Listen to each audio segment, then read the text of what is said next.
In the early hours of April 15, 1912, one of the greatest maritime tragedies in history occurred. The Titanic, the largest and most luxurious ship of its time, struck an iceberg in the icy waters of the North Atlantic and sank, taking with it over 1,500 souls. The disaster shocked the world, and the Titanic became an icon of both human achievement and human hubris. But even as the ship sank, a mystery was born. Where did it go? For more than 7 decades, the Titanic's final resting place was lost to the ocean. And for years, the world wondered where, in the vast expanse of the ocean, the ship could possibly be. The quest to find Titanic became one of the most thrilling and mysterious undertakings in the history of exploration. This is the story of how it was found. When the Titanic sank, the loss was immeasurable, but its wreckage was elusive. In the early 20th century, the technology to locate objects in the deep ocean simply didn't exist. The ship had disappeared beneath an ocean that was not only vast, but also incredibly deep, 12,000 feet below the surface.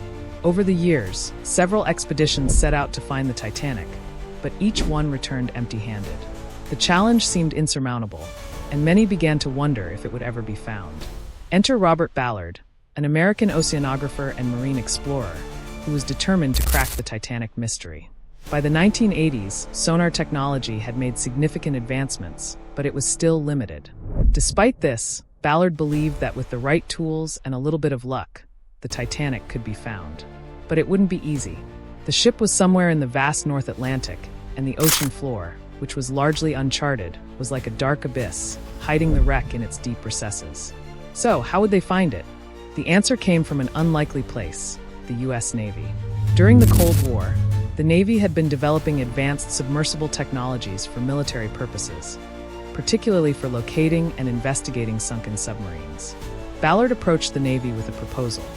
He wanted to search for the Titanic, but in exchange for their funding and resources, he would first search for 2 sunken nuclear submarines.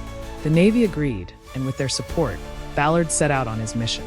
In 1985, after successfully locating the missing submarines, Ballard had just 12 days left on his mission to search for the Titanic. It was a small window of opportunity, but Ballard and his team were determined to make the most of it. But instead of launching a traditional search for the entire ship, they decided on a new strategy. They would focus on finding debris. Ballard reasoned that as the Titanic sank, parts of the ship would have broken off and scattered across the ocean floor. If they could find even a small piece, it might lead them to the rest of the wreck. The team spent days scanning the ocean floor, but there was no sign of the ship. The ocean seemed to stretch endlessly before them, and the search began to feel futile. Just as spirits were beginning to wane, something remarkable happened. On September 1st, 1985, the sonar picked up something unusual. At a depth of nearly 13,000 feet, they detected a large object, a massive piece of debris. It was a boiler from the Titanic, unmistakably from the ship's engine room. This was the breakthrough they had been waiting for. With renewed energy and excitement, Ballard and his team followed the trail of debris. They discovered more and more items scattered across the ocean floor. Pieces of the ship's hull, broken furniture, and even personal items from the passengers. After several more hours of searching, they finally saw it. The Titanic itself, lying in 2 massive pieces.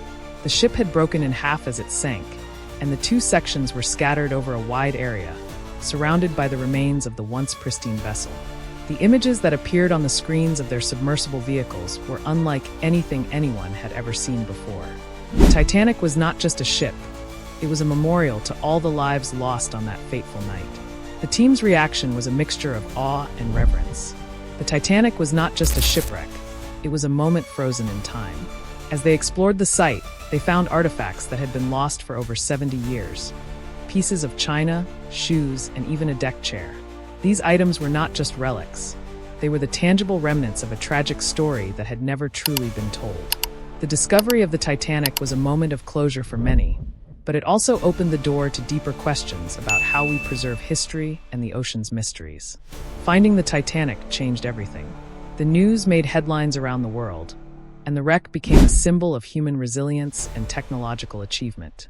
The discovery sparked a renewed interest in underwater exploration and led to the development of more advanced technologies for deep-sea research. The Titanic wreck site remains protected today, not just as a historical site, but as a grave,